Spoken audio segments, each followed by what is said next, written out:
Hello again, ladies and gentlemen. My name is Maxwell Ivy, and this is another episode of What's Your Excuse? The show where I hope that by the end of the time we have together today, you'll be asking yourself, if Max can do it, if Latisha can do it, then what's my excuse? And you can find me at theblindblogger.net, where you can hire me to help you get more exposure by booking you on podcasts and radio shows so that you can share your story, reach wider audiences, and grow your brand. And you can also find the show and the Global Voice Radio Network at facebook.com/Global Voice Radio, where not only will you be able to find past and future shows for What's Your Excuse, but also keep up to date with the new hosts joining the network and the shows that they're putting on. Who knows, you might find some other hosts or some individual shows that you feel like will help you on your journey. So today I'm very blessed to have another incredible guest with me, if not from a little bit different background than what we're used to having here on the show. But I think she has a great story, and I'm looking forward to hearing her share. Her name is Latisha Styles, and she is somebody who coaches other people. And the main thing I like to take from her bio is that she teaches people how to turn an existing skill into a successful, thriving business. And to me, that's the main thing I took away, and I think that's pretty much the one thing you need to know about her. I'm going to let her tell you more about her. So Latisha, or Tish, welcome to What's Your Excuse? Yeah, thanks for having me. And you're absolutely right. The number one thing, main thing takeaway is that that's exactly what I do, is helping people discover their unique skill and turn it into a successful business. And even going a little bit deeper into that, and the reason that I even discovered that that was my skill is that I was trying to figure out what business I could start. And I kind of started in the online world as a blogger. I had a personal finance blog. And at the time I had just graduated college. I had a finance degree. So I said, hey, why don't I talk to people about money? And first I started kind of talking about, the stuff that they teach you in college. And then I got a little bit more personal and started sharing my own personal struggles, because I was in the process of paying off credit card debt and trying to get my own financial life together. And during that process, I really wanted to work for myself. I discovered that I had the stirrings of an entrepreneur. I really wanted to be an entrepreneur. And I thought that I would, just take my existing personal finance blog and take that full time. I quit my job. I had about 6 months of expenses saved up. And my thought was, well, if I just do this full time instead of part time, then I'll be able to double whatever I'm making right now, which I think was, somewhere around $1,500 a month at the time. And, a couple months went by, and unfortunately it didn't pan out exactly the way that I wanted it to. One of the programs that was earning me the most money suddenly closed the doors, because I was earning money as an affiliate marketer, where I was basically telling people what they should sign up for in terms of financial services and then making a commission. And so one of those programs, they closed their doors and my income instantly dropped. I had about a couple of maybe 1 or 2 months where I was really trying to kind of bring things back together, but I just couldn't make it work fast enough. And my husband came to me and he said, hey, honey, I love you, but it's time for you to get a job. And I really didn't want to do it. I was really frustrated. I figured, everyone else is making this stuff work. Everyone else is doing it. Why can't I figure it out? Like, what is wrong with me that I can't figure out how to have a successful business? And I ended up going back to a full-time job. And at this point, I had already discovered what entrepreneurship was like. I was able to wake up when I wanted. I was able to, go to Target in the middle of the afternoon. And so I had already tasted the fruit, so to speak. So I was like, there's a way to get back there, and I've got to figure out what it is. And ultimately it came down to me realizing that I had a unique skills that I had been learning over the past couple of years. Even though, I wasn't able to earn enough money to take myself full time, there were still things that I had learned, like understanding how to blog, how to market myself, how to use social media and all of those things. And I had a friend that came to me and asked me for help. And that's essentially how things started for me.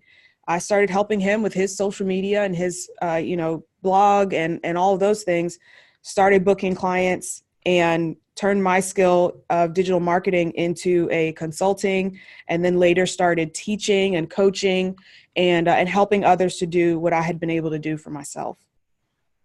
Well, that's seems to be one of the ways that most people learn. It also seems to be the way that a lot of businesses get started. We have virtual assistants who used to do all those jobs for a boss they hated. They're now doing on a contract basis. Me personally, I started out booking myself on podcasts and radio shows, and after a few years, people started asking me how I did that, and then they started asking me to do it for them. And then I just recently, after 6 years, finally realized, wait a minute, I'm much better at connecting people with potential opportunities for exposure than I am anything else that I do. So, and I think that while you're younger than I am, we both started out online about the same time, about 10 or 11 years ago. Is that right? Yep, absolutely. Yeah. And you didn't mention it during your story there, but you actually started your blog while you were in college, and you continued the blog even when you got that first job. And I think that's something else that a lot of people need to hear about, that just because you found that job you're supposed to have, that there's no reason to put this thing that you love doing on the shelf. Absolutely. You can do it on the side. And I always recommend that people, especially with my history and background of quitting the job and not being quite ready to stay quit, I always say, do it as a side hustle. Do what you want to do in the evenings and weekends until you can see a way clear for you to leave your job. And for some people, they have no desire to leave their full-time job, and they just want to have essentially a passion project and something that they do on the side. And having a passion project is one of those things that can really, it makes your life that much more vibrant, because it's something that you truly care about. It's something that you're truly passionate about. And it puts everything else in your life in a different light. Yeah, and the great thing about a passion project is that you don't have to get all crazy about whether or not it's success based on how much money you're making from it or not making from it. Absolutely. Yeah. So how do you, or did you handle the whole idea of what would be considered a success for this? Did it pretty much have to be, it would have to be your sole income and allow you to not have to work for anybody else again? Yeah, for me, that was my measure and my yardstick of success. And I really wanted to be able to quit my job. I wanted to be able to work for myself, and I wanted to my goal was to earn at least $50,000 in a year, because that was what my salary had topped out at. So I said, well, if I can earn $50,000 in a year, then I'll know that, there's that I have something here. And I was able to do that in my very first year. Just from the coaching and consulting, I earned about $51,000, and then I still had some of that residual income kind of coming in from the affiliate marketing and things like that, which brought me up to about $65,000 in my very first year of doing coaching and consulting. And that's when I knew that, okay, there's something here. And for the past 3 years, I've been working for myself full time and really enjoying it. See, I think that's really interesting, because I think too many people, they feel like they're failures if they don't make hundreds of thousands, if they don't live the Kardashian lifestyle after a year or 2 or 3 doing this online. And I think it's interesting that you have what I would consider very reasonable, attainable goals for yourself when you started doing this full time for your second time around. Yeah, and I think one of the things that a lot of people get tripped up on is they essentially have a moving target. And this was something that happened for me. So I'm only sharing it because it was something that I did for myself. I essentially had a moving target. And I said, well, I want to, earn 6 figures, or I want to earn this much. And then I didn't even acknowledge the fact that I had hit that first goal before trying to move to the next goal. And I think when I first realized this was, after I ended up going back to a full-time job, that was when I realized that I had a moving target. And because I had a moving target, I didn't take the time to evaluate what I had done, what worked really well, and what I needed to continue doing in order to remain successful. And I think if I had done that, I would have realized, hey, the majority of your revenue right now is based on one program. If this program closes, then you're not going to be in a good spot. And I didn't even evaluate that because I didn't take the time to look back at what I had done. I was so focused on, okay, good, I made 1,500. Now it's time to make, 3,000, and now it's time to make 4,000. And I didn't have a specific set goal, achieve that goal, look back, evaluate what I had done so that I can move forward with additional success. The other thing it doesn't sound like you did is it doesn't sound like you allowed yourself any time to appreciate and enjoy and celebrate what you had done, which is a pretty big accomplishment if you take the time to think about what you had just done. Yeah, absolutely. Absolutely. And there's a quote that I love. It's, sometimes we don't appreciate what we've done because we haven't taken the time to look back at what we've accomplished. And it's important to, to stop and pause and give yourself a pat on the back for what you've done, because otherwise, what are you doing it for? If your target is always a moving goal, that's, like imagining yourself with a carrot stuck to the end of a string in front of your head and you're just on a treadmill, what's the point? Yeah. So now in your bio, it mentions something where you started out working with coins, and that they taught you that money is an idea, and that ideas only become valuable when they turn into action. So could you talk a little bit about the coins and how that affected your transition? Yeah, sure. So Creating Coins is a brand that I started after I had left that second job. So after I finally stayed quit, I started the brand Creating Coins because I did come to the realization that making money and just money in general was just an idea. And when you can take your idea and turn that idea into income, then you've created coins, you've created money. And that's when I realized, all I have to do is take my ideas and take action on them. Because a lot of times we have all these ideas, especially as someone who's an entrepreneur, someone who is constantly thinking about what can I do in order to help more people, in order to make more money, in order to be successful. We have all these ideas, but a lot of those ideas get left on the wayside. And if we were just to take one idea, take action on it, evaluate it, see how it's working out, and use that idea, we could take that idea and we could start creating coins. We could start earning income. So that's the brand that I started towards the end of 2015, which is when I was able to leave my full-time job for good. And I took that into my coaching business and started to continue to help people that way. Okay, so it's a philosophy. You weren't actually creating coins. Yeah, absolutely. It's definitely a philosophy. Yeah. Well, sometimes the subtle things are lost on a guy who can't see his computer screen. Okay, so well, I've had people. I've had some people come to me and they said, well, does this have anything to do with Bitcoin? Because Bitcoin is, people are mining for coins and creating coins. I'm like, no, it's money is an idea. That's the philosophy behind it. So yeah, absolutely. All righty. Now, as I'm no longer considering myself a coach because I've realized I don't have any real passion for it, and it's not what people want from me. But I do have quite a few coaches who follow this show. So I was wondering if you could talk a little bit about how it is that you go about helping coaches to attract these clients on a regular basis so that they don't have to spend so much time, effort, and worry constantly recruiting new clients into their practices.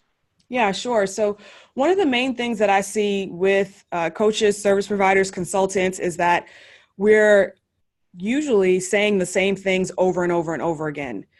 Someone happens to find us, whether it's a referral, they find us online, they meet us in person, and then they go through the process of asking, essentially 3 basic questions, which is, what are you selling? What are you offering? Why are you the right one to help me? And will this actually work for me? So those are the kind of the 3 main questions. And we get asked that in any number of different ways, even if it's just an internal question that person has. Because ultimately, when you're working with someone in a coaching capacity, usually it's the client that has that bears the weight of making sure they get the result. The coach is there to kind of guide them along the process. And so it's on the client. So the client is always thinking, okay, why should I work with you? What is it that you're actually selling me? And is this actually going to work for me? So what I've done is I've created, and I essentially kind of stumbled across this as I was attempting to grow my own coaching business. It's that process where you suddenly discover what works as you're trying to figure out what works. And I stumbled across this process of basically sharing with people the answers to those 3 questions. And when people find me, they discover me online or in person or whatever, I essentially send them to a pre-recorded video. Some people call it a webinar, a sales presentation, short video presentation, whatever it is. And in the video, I essentially answer those 3 questions. What is it that I'm selling you? Why you should work with me? And will it actually work for you? And from that video, that short video, the potential client gets those questions answered. And if at that point they decide they want to continue on, well, then they can come and book a call, or then they can go directly to the sales page and purchase or whatever it is.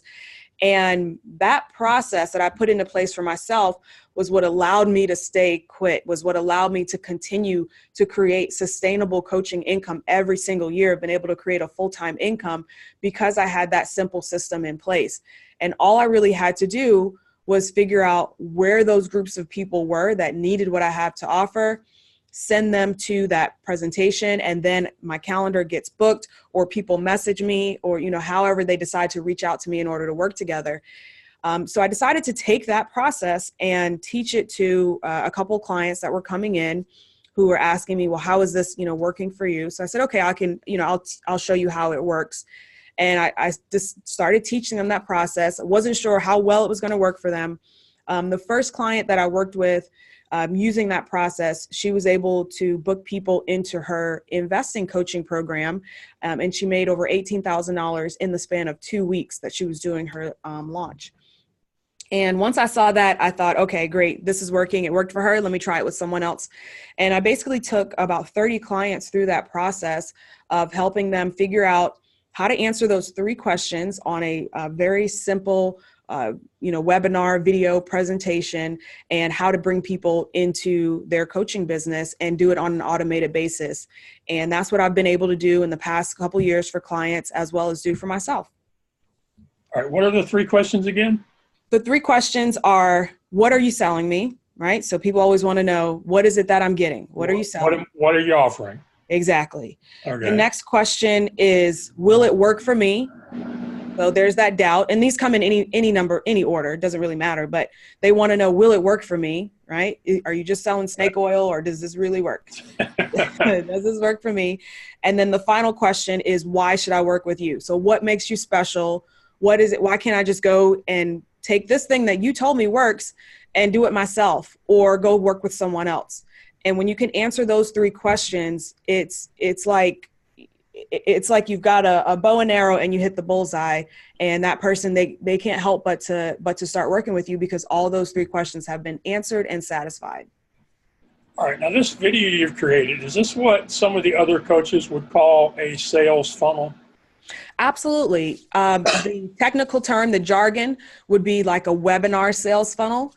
And sometimes I call it a sales process, because some people don't know the word sales funnel. And really all it is it's a relationship builder. They get to know you, they get to like you, they trust you, and then they decide to work with you. Well, see, I appreciate that, because as somebody who doesn't always understand all the most current terms, I've heard the word sales funnel, I've talked to people who use it, but as far as understanding what one really is and what the minimum requirement is for an effective sales funnel, I couldn't tell you. So something as simple as how long is your video? Because I didn't listen to all of it, but.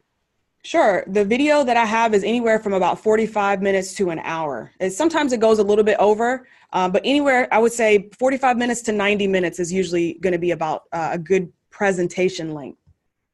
Okay. So for my own purposes, because if you've ever watched any of the episodes of my show, you'll know that I quite often ask questions for my own benefit, hoping that the audience will learn from them too.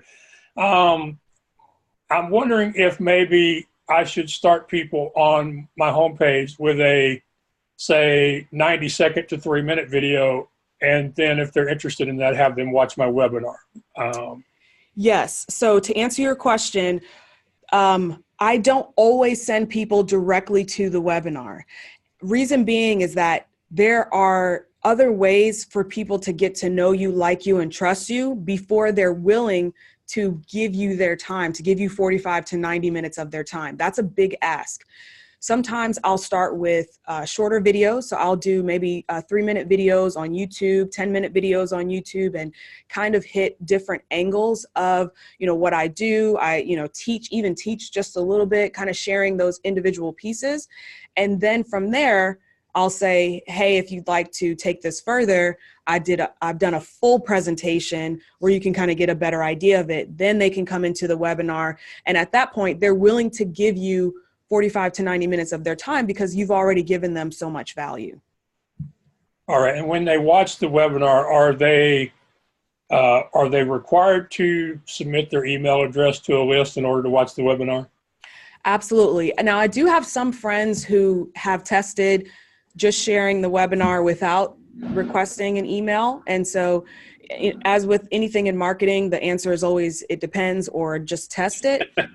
So, but for me, I've always included requesting an email because I typically have an email follow-up sequence, which is part of the funnel that kind of goes along with it and encourages them to book a call. And that's kind of how you capture people who either got interrupted when they were watching it, or they weren't able to give it their full attention, or, maybe they watched a little bit of it and then they had to go do something else. And so the emails essentially help in that case.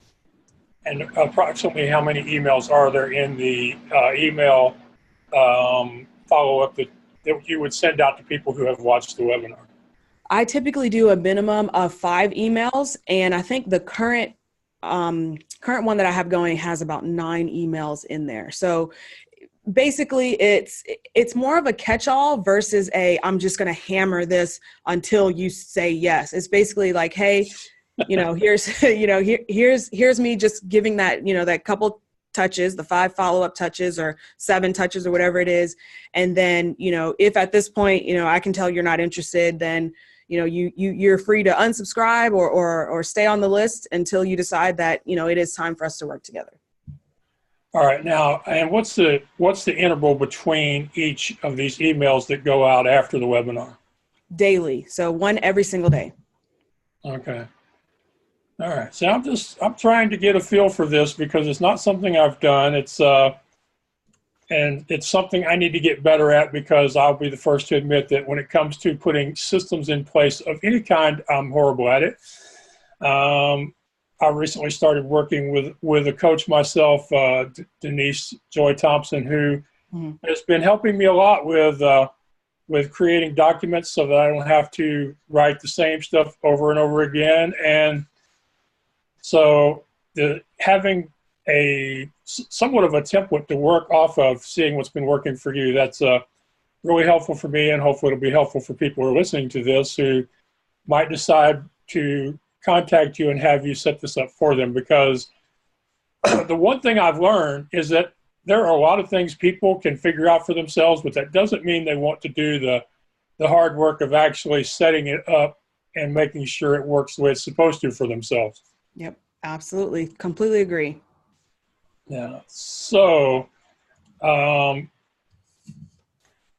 are some of the ways that you have been marketing and getting people to your funnel besides the videos? Are there other things that you do on a regular basis to promote the website?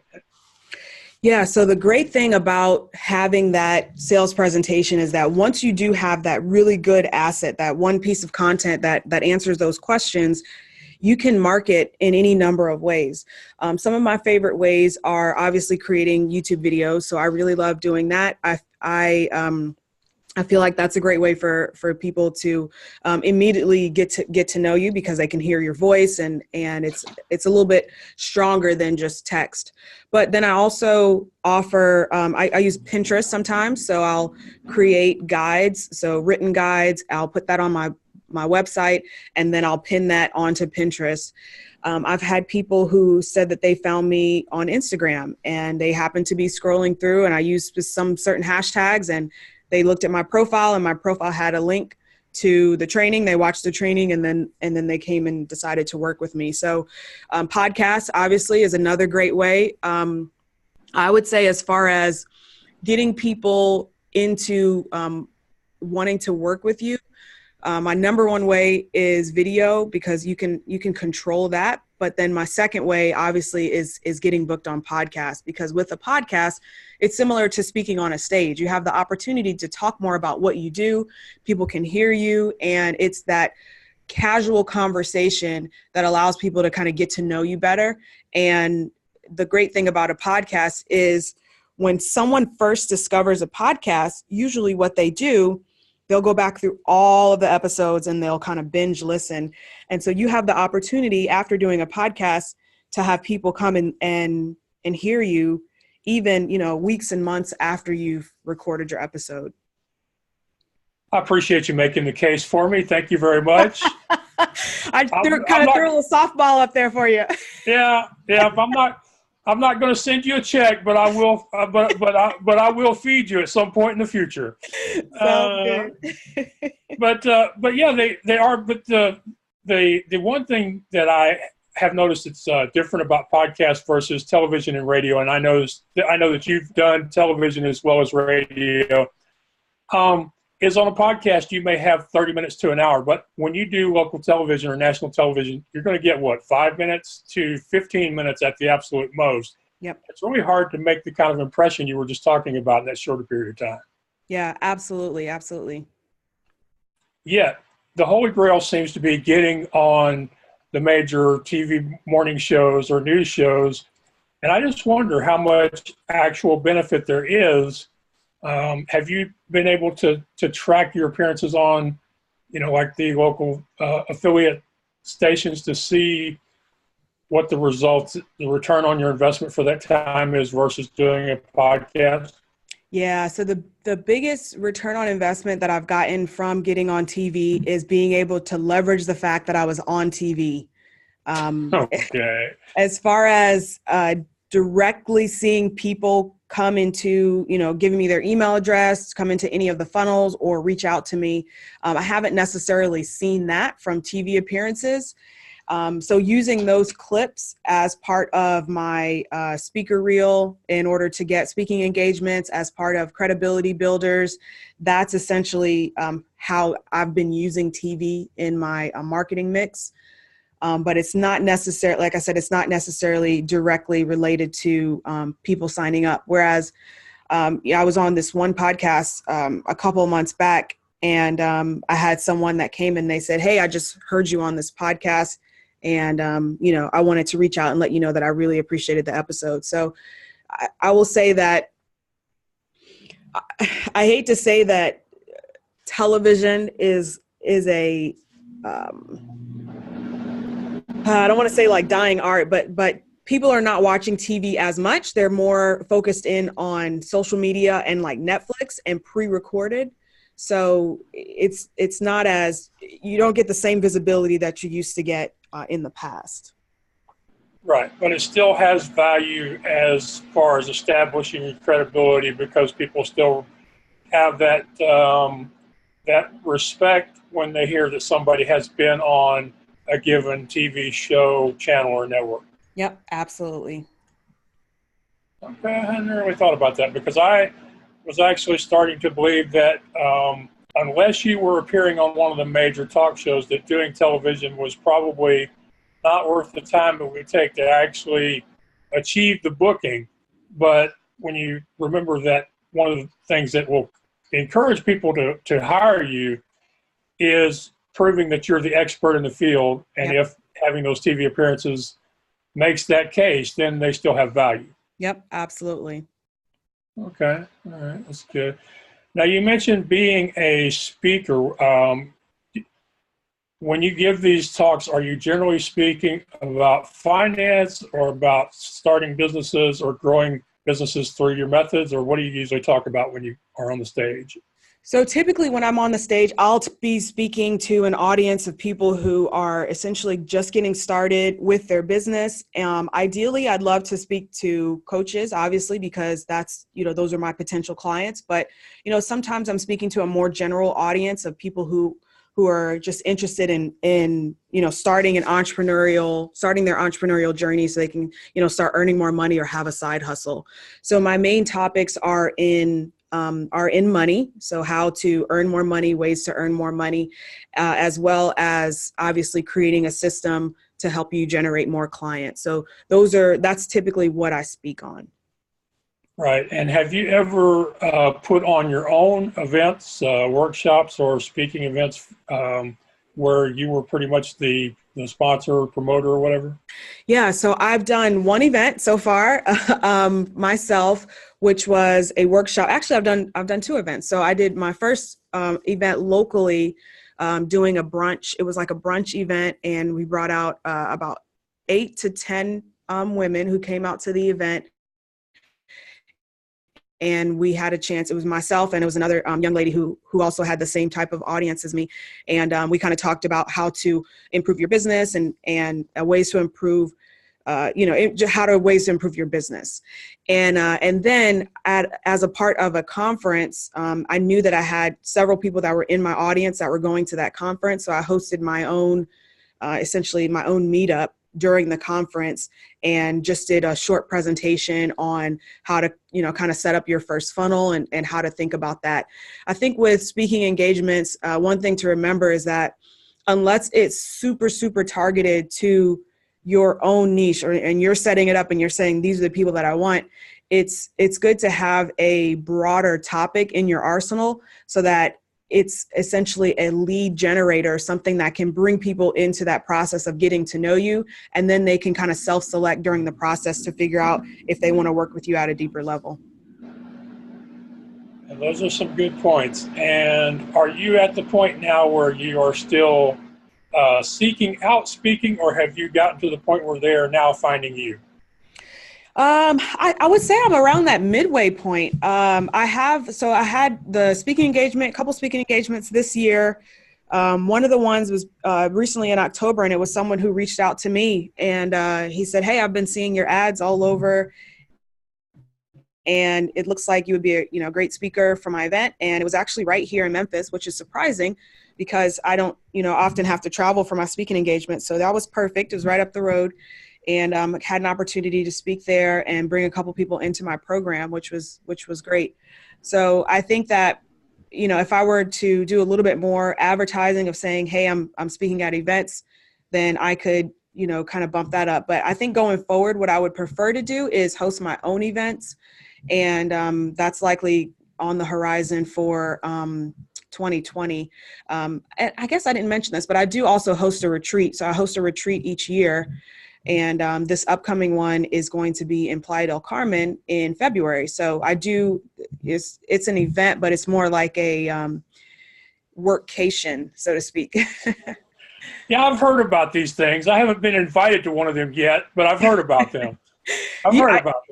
Yeah, I mean, if it's something that you're interested in, you should definitely host one because, it's a great tax write-off. nice vacation, tax write-off, and you have the opportunity to teach people at a deeper level. So yeah, I think it's great. Yeah. Have you thought about possibly doing a webinar on creating your own retreat since you've been doing one for a couple of years now? I have not. All right. Well, now you mentioned during the last question that people have been seeing your ads. So do you do social media ads, and If so, can you give people the good and the bad about doing them and things that they should look out for? Yeah, absolutely. So I do run ads. I run ads on Facebook and recently have started testing out some YouTube ads as well, since I do have somewhat of an audience there. And I would say the first thing to remember when you're running ads is that you've got to have a funnel in place first. So you do have to have a sales process in place. You need to know when someone comes to your website or whatever that lead magnet is, whatever that first free offer is, what are they going to next? What's their next step in the journey? When you know that next step in the journey, does that next step in the journey lead them into working with you? And once you have that all planned out, where you know the steps of that funnel, then it makes sense to start running ads. And once you start running ads, the first thing that a lot of people get tripped up on is they want to just use the boost a post button. And that is not necessarily generate what most people want.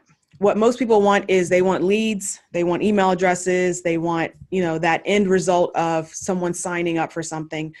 With the boost a post button, it gives you engagement. So you're going to get people liking your post, commenting, or sharing it. That's what the boost a post button essentially does. It just shows it to more people, and then more people can engage with it. But with Facebook ads, there are different objectives that you can choose. So you can choose a traffic objective where when someone sees your ad, you want them to click on it. Well, that would be a traffic objective. You can choose a conversion objective, which is when someone sees your ad, they click on it and then they give you their email address or they make a purchase or whatever that conversion that you want is. You can choose that conversion objective. And when you choose the objective, that's what Facebook will optimize for. They will say, okay, we're looking for the type of people who are in your target audience who are more likely to click. Or we're looking for the type of people who are in your audience who are most likely to give you their email address. And Facebook has a lot of that data. And so they're able to use their algorithm to kind of help you out there. And so one of the best ways to get started with using Facebook ads is honestly, you can go through the Blueprint course, which is the free one that Facebook provides. And I've done that one in the past. It's like kind of like going to college. It's a really good general overview, some theory in there. But what I would say is definitely making it a point to invest in a program. One of my favorite ones is Monica Louie has a program called Flourish with Facebook Ads. I think it's only a couple $100, and she actually takes you through the process of how to create and set up an ad. And then they have a group where people are submitting their ads for review and things like that. So I would, obviously suggest investing with someone in order to run Facebook ads, just because, you can spend a lot of money trying to figure it out. And in this case, it really is just better to work with someone who knows what they're doing. Right. It's a perfect example of work with somebody who has spent the time to make it the thing that they are an expert in and have turned it into their business. Yep, absolutely. So are there different rates of fees based on what result you want from your Facebook ads? There should not be. So no matter what you choose, if you choose conversion, if you choose clicks, you shouldn't see a different fee rate once you have your ads dialed in. So for example, if I'm running an ad and I know that I can get $1 per click, but if I get 100 clicks, only 50% of the people will actually give me their email address, meaning I spent $100 for 100 clicks, but only 50 of those people gave me their email address. Well, then it cost me $2 per conversion. So if I'm optimizing for conversions, it should still cost me $2 per conversion. And if I look at the numbers, it should still only cost me $1 per click. So it shouldn't be a different fee, but you've got to understand that it is going to be more expensive to get someone to take an action of giving you their email address versus just clicking and checking out the page. All right. And have you tried running any ads on Twitter or LinkedIn yet? I have not done Twitter. I have I've tried LinkedIn. I tried it one time and I ran away screaming. It cost me $13 to get, I think it was $13 to get a click. And once I realized that it was going to cost me a lot to figure it out, I said, I'm not quite ready for this. Let me, let me hang out with Facebook since I'm familiar with it. And once I get my funnel dialed in, then I'll know if $13 is too expensive. But at that point, I didn't really know. I just knew it was more than what I was spending on Facebook. So I just, I didn't continue there. Right. Now, we've talked about the nuts and bolts kind of stuff of turning what you love into something that you can make money from. But the one thing people are getting mad at me if I don't ask you about is during these times when you had to go back to working at a corporate job and you had to go back to that cubicle, what was it that kept you going? How did you manage to continue to put one foot in front of the other, and how did you just get from the days when you have that feeling like you've been crushed to starting over again? The honest truth is that I'm really, really stubborn. I really am. And when I was a kid, I remember my mom always used to say, Tisha, you're so stubborn. You're so stubborn. And it always was in a negative way because I wasn't listening to her. But when I got older, I realized that stubbornness could also be called perseverance.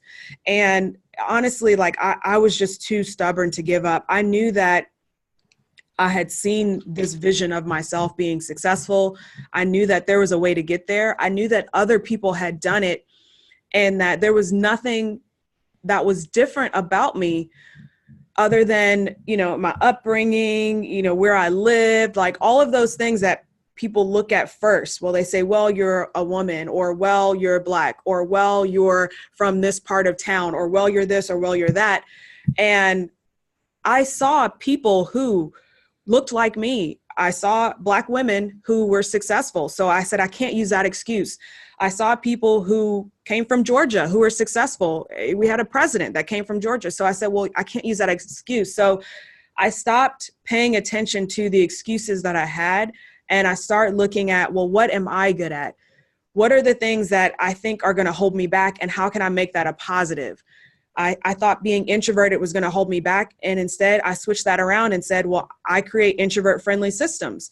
And I started connecting with people on the fact that there were a lot of other introverts who wanted a system to bring clients into them, into their business. I stopped worrying about the fact that I didn't necessarily have the money or like all of those excuses that I had. I basically I didn't give myself the ability to use those as reasons not to keep going. And I just kept going. And I said, if I just keep going, at some point, I'm either going to succeed or I'm just going to die trying. Like, I don't know how else to explain it. But basically what I realized was that if I stopped trying, then I would fail 100%. But if I kept going, well, now there's a 50-50 shot that I would succeed just because I kept going. And that's what kept me going.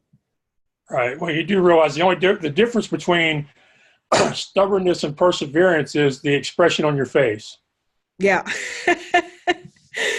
When they call you stubborn, it's because you're mean and angry. When they call you persevering, it's because you're happy and joyful. I like that. I'm going to use that. I really like that. Feel free to use it. I don't have a trademark on it yet. Not that I haven't thought about trademarking some of my expressions, but I'll quote you. I grew up in a family of carnival owners, and there's a famous quote that's accredited to W.C. Fields, but it has its roots in the Midway, and it basically goes, hey, kid, the only way you can lose is to quit playing or die, and you look really healthy to me. Yeah. So you can't quit playing then. Yeah, you just got to keep playing. Keep playing. And, some people, they have it deep down inside. They can tell themselves, as long as I keep working, just something good will happen. But then there are other people like me who it's great that I have people that I've met online mostly who will keep telling me, just keep doing what you're doing. Eventually, it is going to turn out the way you want it to. So do you have any people that are in your circle that you go to during times of stress like this? Yeah, absolutely. I like to call that borrowing confidence. And I borrowed confidence from a lot of people when I didn't have the confidence myself. I had hired a mentor who really believed in me. I started looking for, videos and movies of successful people. One of my favorites is The Founder. That movie with talking about how McDonald's got started. That one was really powerful for me. Just looking at success stories of people who made it, and obviously my husband, he's very motivating. He's a realist, but he's my biggest fan. And he's told me over and over again, I really admire the fact that you just keep going, like you really just won't let anything stop you. So having those people, and obviously friends online as well, who they just continue to motivate you. Having a mastermind, I'm in several masterminds, and being able to talk to people who are kind of going through the same thing, it's definitely very helpful. So surrounding yourself with people who are who can motivate you, so you can borrow their confidence as you continue to grow your own. That's been very helpful for me. Okay, and I talk to a lot of coaches who will say that it's important to have a coach of your own. Do you have anybody that coaches you directly? Yeah, so I have a high performance coach, someone who essentially helps me to get the most out of what I do. Because I operate at a high level, meaning I'm always going. It can be stressful to kind of stay at that level all the time. And there were periods of time where I would just like stop doing everything and just kind of put everything to the side. So I have a high performance coach that kind of helps me. And I consider CrossFit to be a coach for me. I work out 4 days a week doing CrossFit, throwing around barbells, and that's one of those things where it's just cross training, and you just gotta keep going, and realize that you can breathe, and as long as you just keep breathing, you'll make it. And so that's something that I feel like has been a coach for me as well. Right. Well, I recently started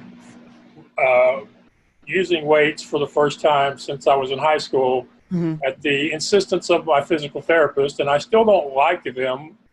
I don't look forward to using them, but I'm starting to understand the whole point. And my brother keeps telling me, Max, you do realize that you get twice or three times the benefit from the same amount of time spent lifting weights that you get from riding that bike of yours that doesn't go anywhere. And I'm like, yep.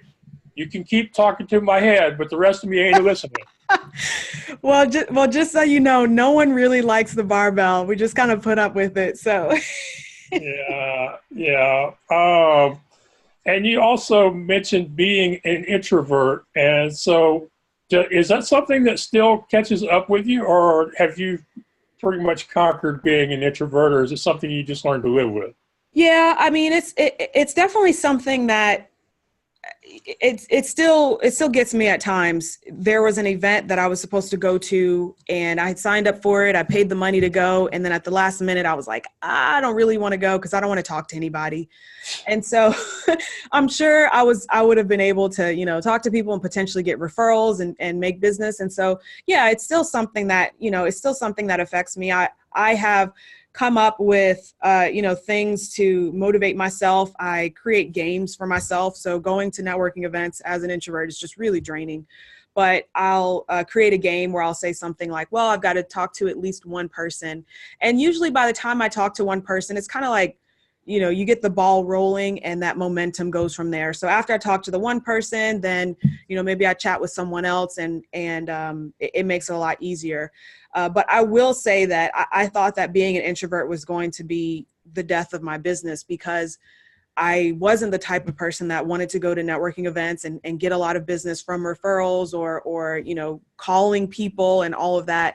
And so I am very happy that I decided to turn it around into a benefit and figure out, well, if I'm an introvert, what's the best way that I can book business? Well, the best way for me to book business is by getting on the phone with someone, a one-on-one conversation, who already essentially knows what I do, so that I don't have to spend all of that draining time talking about it. And once I kind of turned it on its head like that, I can turn anything that's viewed as a weakness into a strength. And that was something that did it allow me to keep going and grow and create the business I have now. Right. And plus, I imagine the idea of recording videos is a little easier on an introvert because you control the recording of it, and there's no back and forth interaction when you post a video. Absolutely. You're just in the room, you in the camera. Yeah. Any tricks for introverts who want to get out on the stage? Oh yeah. So surprisingly, getting on the stage is not that difficult for introverts from what I understand and from what I've experienced, because it's kind of like being in front of a camera, because it's, not necessarily that back and forth conversation. So with introverts, we're really, really good at having one-on-one conversations. So kind of what I'm doing right now, like this is energizing for me. It's not draining. It's a one-on-one conversation. Standing in groups of people and chatting, not so great. Could be kind of draining. Yeah, I can see that. Can see that. Small talk, talking about the weather, not so exciting, but presenting and something that we're on, especially on a topic we're really passionate about, that's where we really shine. So as far as stage fright, everybody has stage fright, but getting up on stage and actually talking about your topic, once you get going in your topic, then, the rest of the world kind of fades away. So for any introverts or even extroverts or people who feel like they kind of have a little bit of stage fright, it really just comes from practice. And I like to practice in front of the camera. That's how I got much better with my speaking. I just started creating videos. So start creating videos and get that practice of speaking, talking about your topic. And then once you get on stage, it's like, it's like meeting an old friend. Yeah. I love what you said a few minutes ago about when you do a podcast, it's having a one-on-one conversation. And I try to remind people of that when they tell me that they're nervous about being interviewed. And it's me and you having a conversation that at some point may be listened to by hundreds or maybe even thousands of people, but neither of us is thinking about that at the moment. Yeah, exactly. Yeah, and you mentioned that by people watching your videos, that by the time you get on the phone with them, they already know who you are. I recently had a Facebook conversation with another coach, and he was talking about how there's no real negative in somebody taking a long time to finally decide to call you or schedule a call or book you. Yep. Because the longer it takes for you to get to that point, the more they know about you and the less you have to explain to them when you have that first conversation. Yep. Absolutely. I really don't mind. People, they can take as long as they want, because I know that once someone is ready, they'll reach out and we can get going that day. For example, I had a young lady reach out to me the other day. She said, "Hey, I just watched your training. I'd love to learn a little bit more about your offer." We texted back and forth, and, she signed up and sent her full payment in that same day. So, she could have, I don't know how long she had been watching it or watching me or whatnot. And that's the great thing about the system, is that I don't have to be live and present for that entire decision process. I just need to be live and present for that final decision and payment. Right. Well, the reason I was mentioning that is because so many people, especially in the early days of being a coach or a consultant, if the person doesn't sign right away, they feel like they're doing something wrong. No. Yeah, absolutely. Absolutely not. People, there are two groups of people. There's the group of people who they know what they want. They go after it. They get it right away. That's a smaller percentage of people versus the percentage of people who they need a little bit more time.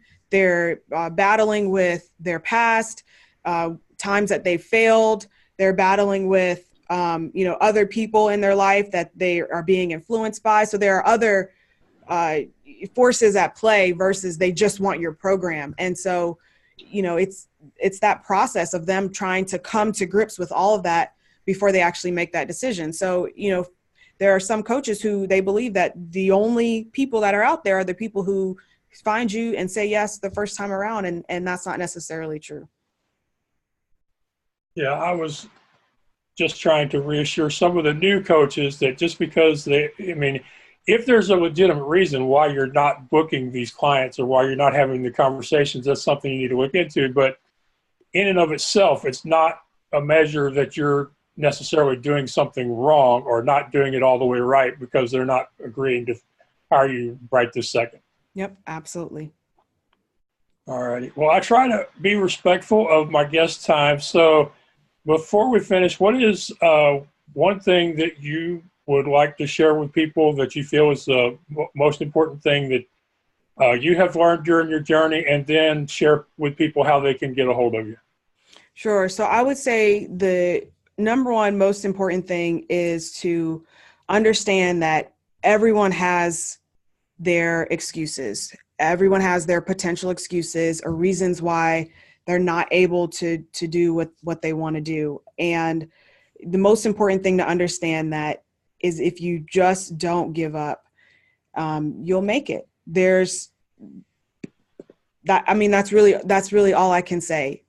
Be stubborn enough to keep going when everyone else quits. Be stubborn enough to keep going, but also make sure that you're taking the steps in the right direction because you know what to do, because either someone's telling you or you're learning from someone. Like, don't just go out there and do it on your own.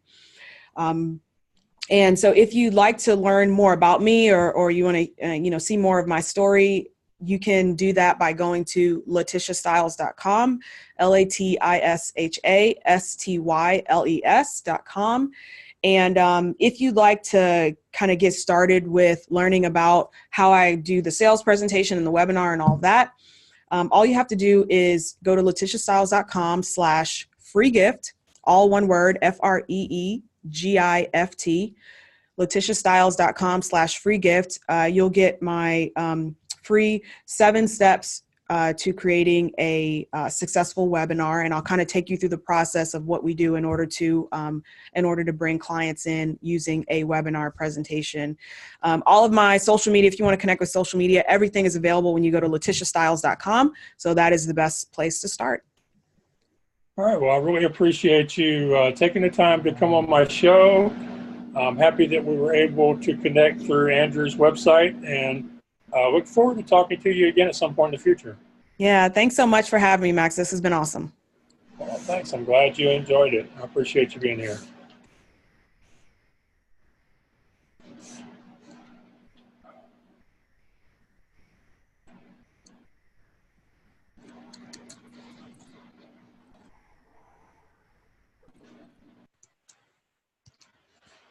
Okay, well, had a interesting, I think, wide-ranging conversation, and I hope y'all learned a lot from Latisha.